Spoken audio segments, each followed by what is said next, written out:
The disappearance. The phone call came at 3:17 a.m., jarring Fiona Blackwood from a dreamless sleep. Her first thought was that no good news ever came at such an hour. "Ms. Blackwood?" The voice was crisp, professional. "This is Thomas Harding, your father's chief of security. I regret to inform you that we've lost contact with your father's yacht in the South China Sea." Fiona sat up, suddenly wide awake. "What do you mean, lost contact?" "The vessel's transponder went offline approximately 6 hours ago. We've notified the relevant authorities, but given the remote location..."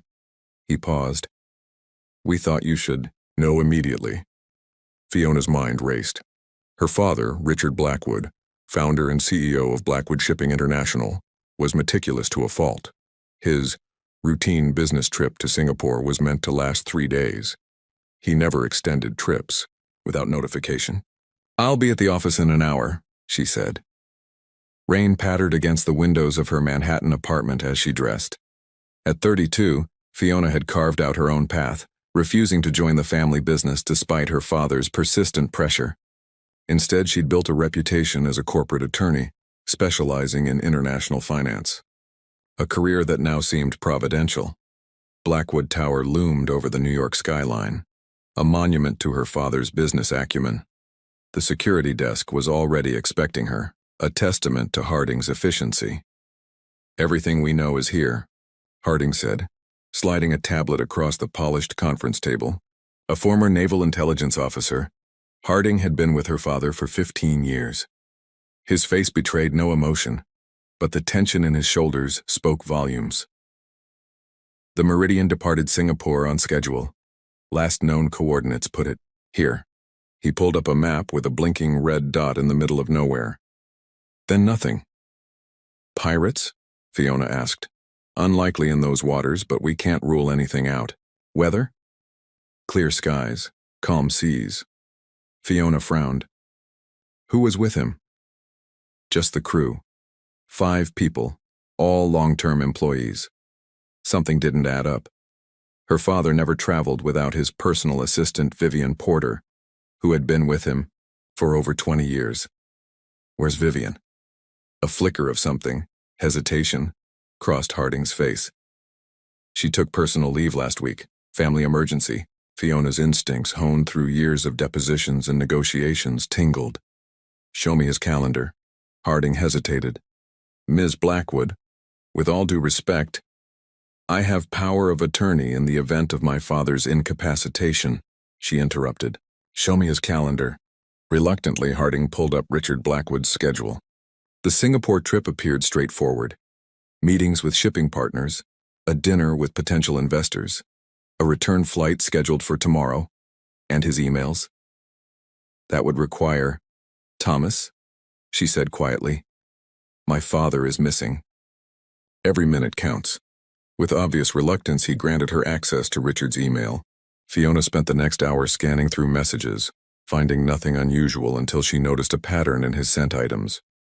Once a month, like clockwork, her father sent an email to an address she didn't recognize, nrahman@eggmail.com. The messages contained no text, just attached financial statements. "Who is N. Rahman?" she asked. Harding's expression remained neutral. "I'm not familiar with that name." Fiona didn't believe him for a second. "I need access to the company financials." "Ms. Blackwood, that requires board approval." "Then wake them up," she snapped. "My father is missing, possibly dead, and you're worried about protocol?" 4 hours and an emergency board meeting later, Fiona sat alone in her father's office, surrounded by financial records that painted a disturbing picture.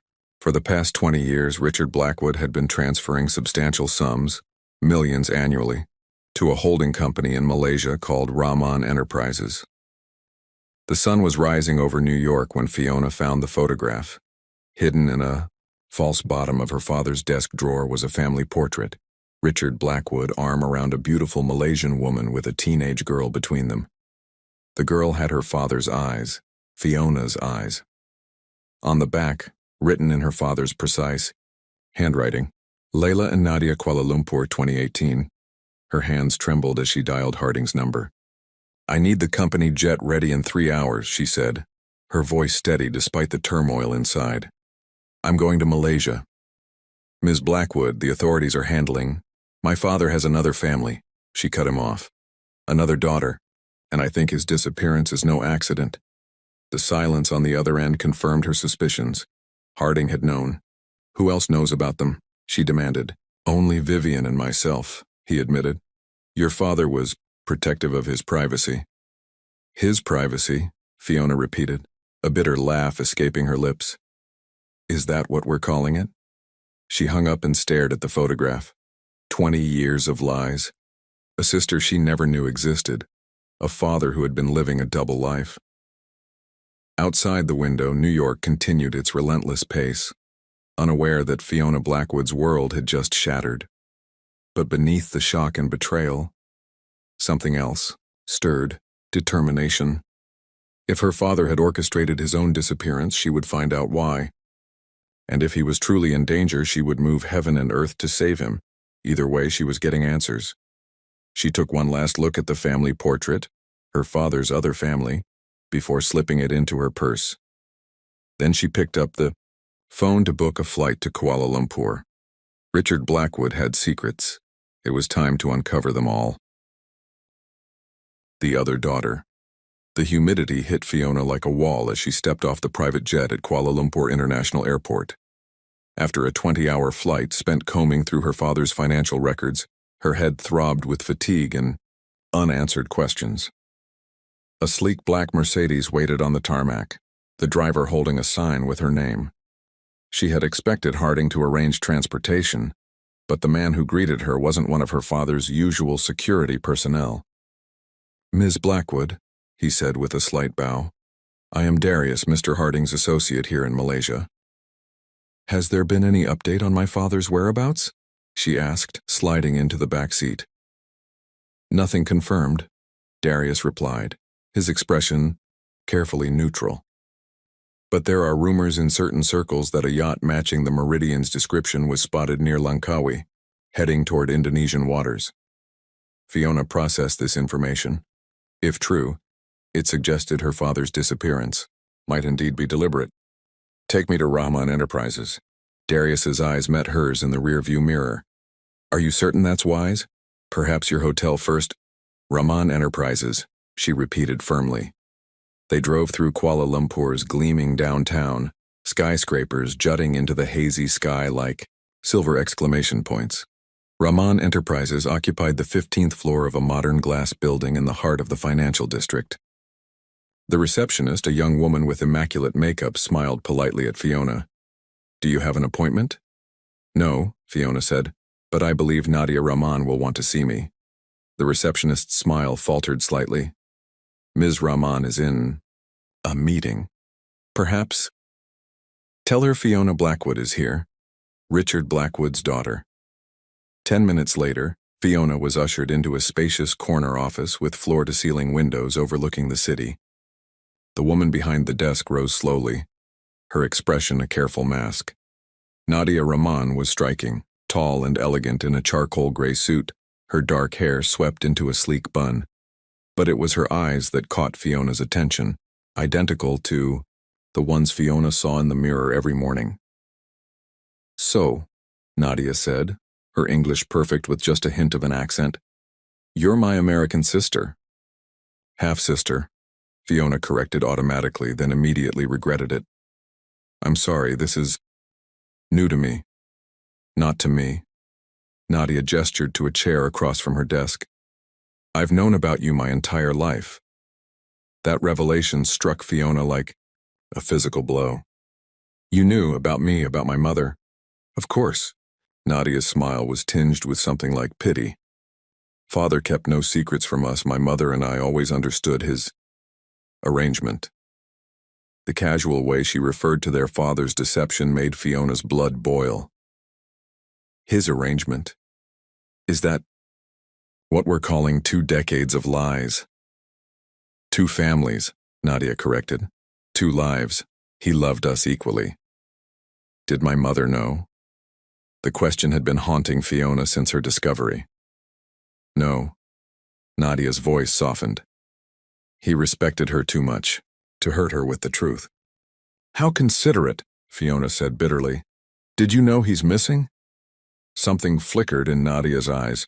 Concern, perhaps, or something more calculated. Yes, the company received notification yesterday. And you didn't think to contact me? Why would I? We've never spoken. And Father's business emergencies are hardly uncommon. Fiona leaned forward. This isn't a business emergency. His yacht disappeared. No distress call, no debris, just gone. What are you suggesting? I think he planned this, and I think you might know why. Nadia's laugh was soft and musical. If you believe I'm involved in some conspiracy, the monthly payments, Fiona interrupted. For 20 years he's been transferring millions to Rahman Enterprises. Why? That's between Father and this company. A company that bears your mother's maiden name? I'm not a fool, Nadia. The two women stared at each other, a silent battle of wills. Finally, Nadia sighed. Those transfers are legitimate business investments. In what exactly? Property development, primarily. Father believed in diversifying his holdings outside the United States. Fiona pulled out her tablet and slid it across the desk. Then why are there withdrawals from Rahman Enterprises to these numbered accounts in Macau? Accounts that correspond with visits he made to Macau casino resorts? Nadia's composure cracked slightly. You've been busy. I'm thorough. It's why I'm good at my job. Which is? Corporate law. Specifically forensic accounting and fraud detection. Something shifted in the air between them. Respect, perhaps, or wariness. Father has many business interests, Nadia said carefully. Including gambling debts? Nadia stood abruptly. I think this conversation has reached its natural conclusion. Has it? Because I'm just getting started. Fiona remained seated. Either we work together to find our father, or I take what I've found to the authorities. You wouldn't. Try me. The standoff lasted several heartbeats before Nadia reached for her phone. Clear my afternoon, she told her assistant. Then she turned back to Fiona. Not here, we'll talk at my apartment. Nadia's penthouse in an exclusive high-rise offered spectacular views of the Petronas Towers. She poured 2 glasses of whiskey and handed one to Fiona. Father's in trouble, she admitted finally. Financial trouble. That's impossible. Blackwood Shipping is worth billions. On paper, yes, but liquidating those assets isn't simple. And his debt, and they're to people who don't accept excuses. Fiona struggled to reconcile this with the father she knew, prudent, calculating, risk-averse. What kind of debts? The dangerous kind. He began investing in certain ventures in Macau about 5 years ago. The returns were impressive initially, but then he got in too deep. Nadia nodded. Last month he received threats, not just against himself, but against us. You, me, my mother. And you think he's running? I think he's trying to protect us while he resolves the situation. Fiona processed this. The yacht disappearing? A diversion, most likely, to buy time. Time for what? Nadia hesitated. There's something you don't know about Father, something few people do. Clearly there's a lot I don't know about him, Fiona said dryly. Father has another resource, a safety net he established decades ago. What kind of resource? A fund, untraceable assets hidden in plain sight, enough to clear his debts 10 times over. Fiona's legal mind immediately flagged this. You're talking about hidden assets, potentially illegal ones. I'm talking about survival. Nadia drained her whiskey. 3 days ago, I received a coded message from him. Coordinates for a meeting, point in Indonesia. And you were planning to go without telling me? Until yesterday, you didn't know I existed. A fair point, but it didn't ease Fiona's frustration. So what's the plan? The plan was for me to meet him alone, but now... Nadia studied Fiona thoughtfully. Perhaps 2 daughters are better than 1. Where in Indonesia? A private island near Bali. Father purchased it through shell companies years ago. No one knows it belongs to him. Fiona considered her options. Part of her wanted to walk away, to let Richard Blackwood deal with the consequences of his double life and shady financial dealings. But another part, the daughter who had idolized him, who had believed in his integrity, needed answers. "When do we leave?" she asked. "First light tomorrow." Nadia refilled their glasses. "But there's something else you should know. Father's message indicated he's not alone." "Who's with him?" "Vivian Porter." The pieces suddenly clicked into place. Vivian's family emergency, her 20 years of loyal service to Richard, the tension whenever Fiona's mother was mentioned. "She's not just his assistant, is she?" Nadia's smile was sad. "No, she's much more than that." "How many lives has our father been living?" "Just the 3, Nadia said softly. "And they're all collapsing at once." Outside, thunder rumbled as storm clouds gathered over Kuala Lumpur.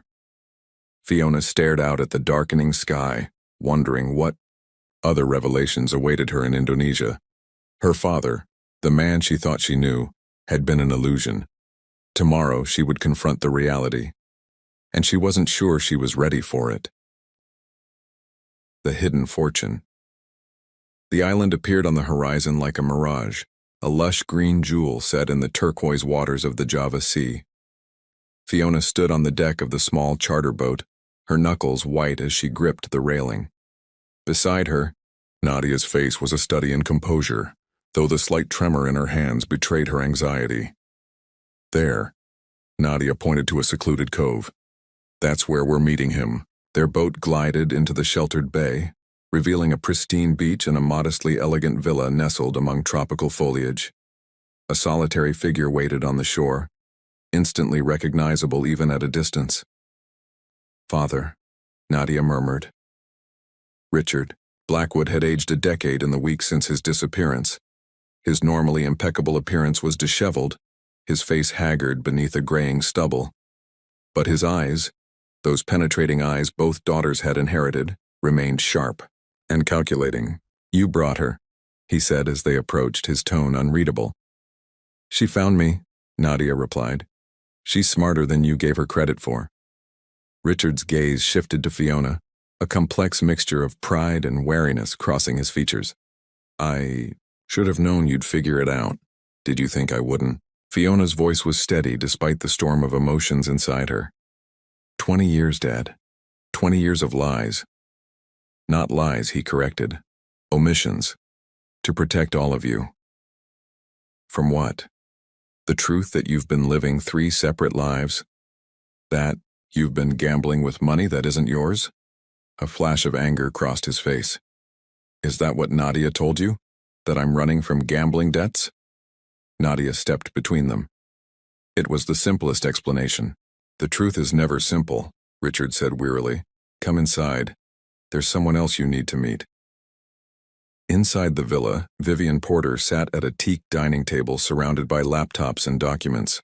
She'd been Richard's devoted assistant for as long as Fiona could remember. Efficient, discreet, always in the background.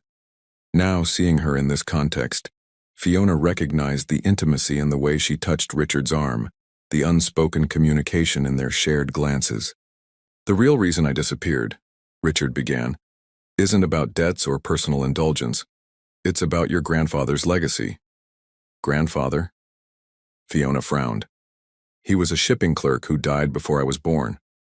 Richard laughed humorlessly. That's the story I told your mother.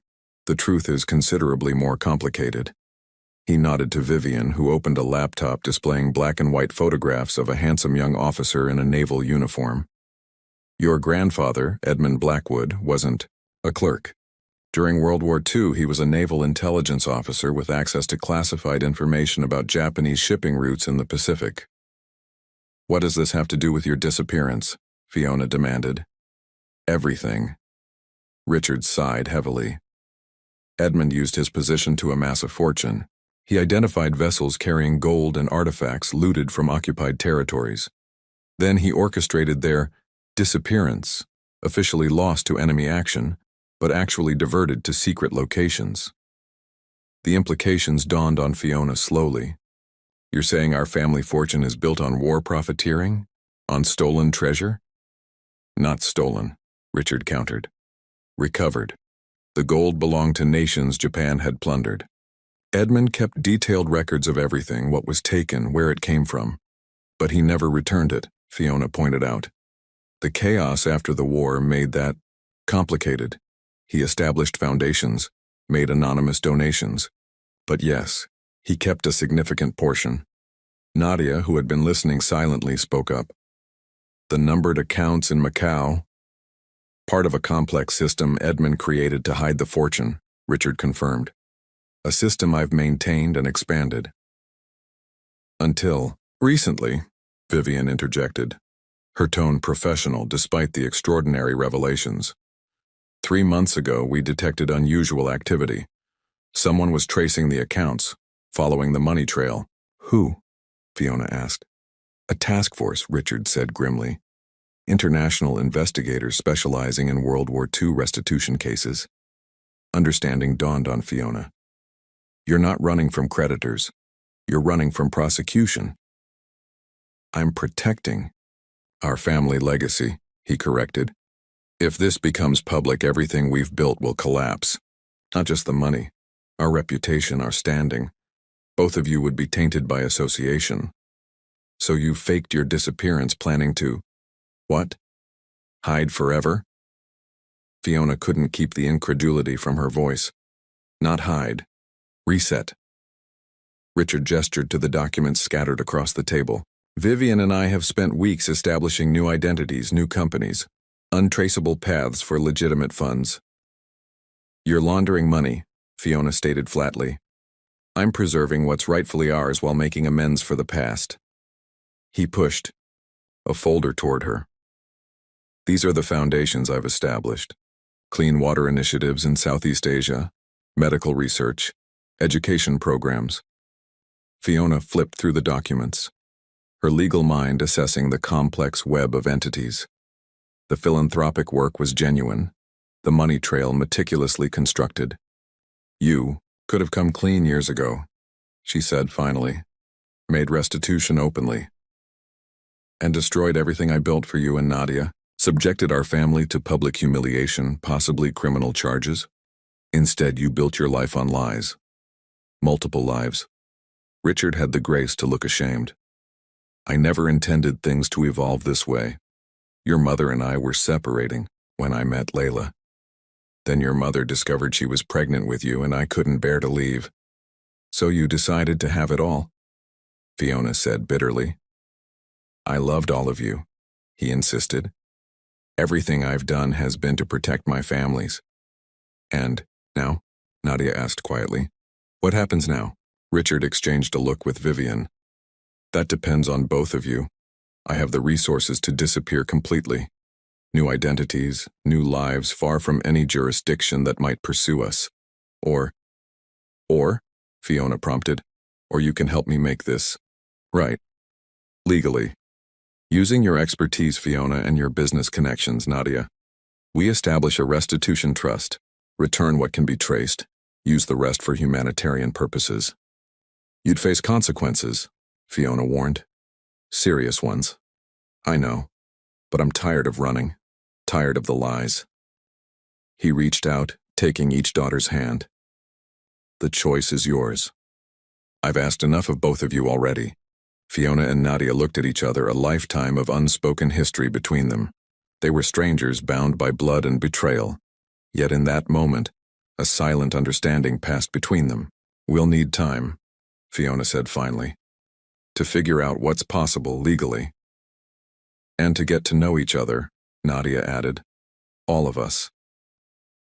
Outside, the sun was setting over the Java Sea, painting the water in shades of gold and crimson. The Blackwood, legacy built on secrets and moral compromise, stood at a crossroads. Whatever they decided, nothing would ever be the same. But as Fiona watched her newly discovered sister deep in conversation with their father, she felt something unexpected, the faint stirring of possibility. Not forgiveness, not yet, but perhaps, in time, understanding. The inheritance they shared was more than money. It was truth. Complicated, painful, and long overdue.